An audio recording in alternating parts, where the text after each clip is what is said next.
Jupiter en Poisson, deuxième réflexion. Jupiter est une planète interpersonnelle qui nous relie à la société et à la place que nous occupons dans celle-ci.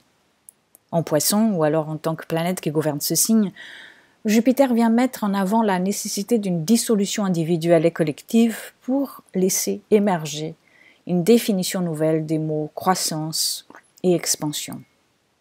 Maintenant que Jupiter, planète de l'optimisme, est en Poisson jusqu'à fin juillet, nous donnons un aperçu de ce qu'il faudra imaginer et rassembler l'année prochaine. Il se peut que nous ayons d'ici juillet, comme un moment suspendu dans l'espace-temps, une sorte d'euphorie généralisée et addictive, quelque chose qui pourra se présenter à nous comme une course pour rattraper le temps perdu. Une sorte de croissance illusoire, parce qu'elle se base sur le désir d'effacement de la peur, donc ce ne sont pas encore les nouvelles bases d'un nouveau monde, mais plutôt une fuite en avant.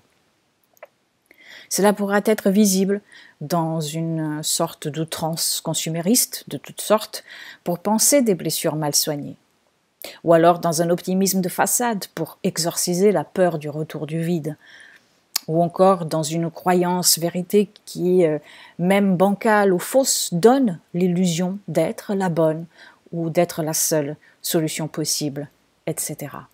Il nous faudra être doublement vigilants. Non pas qu'il ne faille savourer la légèreté du moment, au contraire, il faut la savourer, sans se laisser hypnotiser, endormir ou anesthésier par elle. 3 mots liés à l'archétype Poisson. Car n'oublions pas que Neptune en Poisson est en train de terminer un long cycle. La dernière fois, en fait, que Neptune a traversé son signe, c'était entre 1848 et 1862. Et c'était la fin d'une époque. La révolution industrielle allait changer notre rapport individuel au monde pour toujours. Et maintenant, Neptune est de nouveau en Poisson, depuis 2011 et jusqu'en 2025. Et nous sommes nous aussi en train de voir la dissolution d'un monde.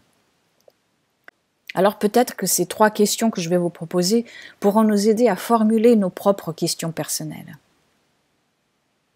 Quelles addictions seront réveillées dans votre vie et dans le collectif d'ici juillet et au-delà? Quelle est cette vérité qui pointe le nez dans votre vie et dans le collectif, mais que nous essayerons de fuir? Que signifie croissance et expansion pour vous? Je vous souhaite une bonne réflexion.